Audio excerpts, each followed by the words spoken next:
Ceanna rudí chur iontas arm nar a hasma dhéanú taidir seo ar Séamus Gréanna.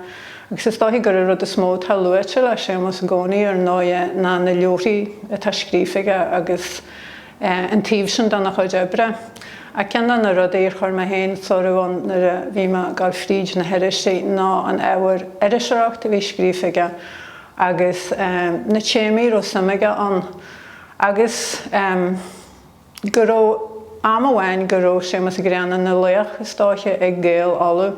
Agus híl me go neann réanú ar chopla písa i léireann sin an léireann an ceanal gríosú a bhí sé geirí ó chóirt a géal olú leis maidir leis náfheáhan.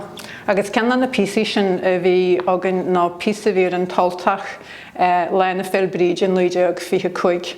Agus is Leon Macduff an schedule a bhí agus ar náis sin tagart dá Macbeth. Agus deir se.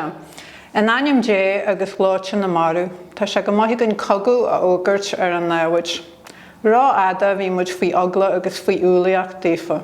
Rá ada dhéalmuid da gud Belstanachta fa standard agus da gud Gaelic áfigúla.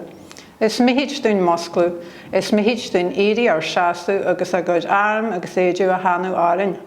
Is mihid dún fiúr a chur ar a gud pán, ar a gud teanga, agus an irinne dhéir lán loma hóirt le hinse don tail, ar neamhchead don sé lear balc.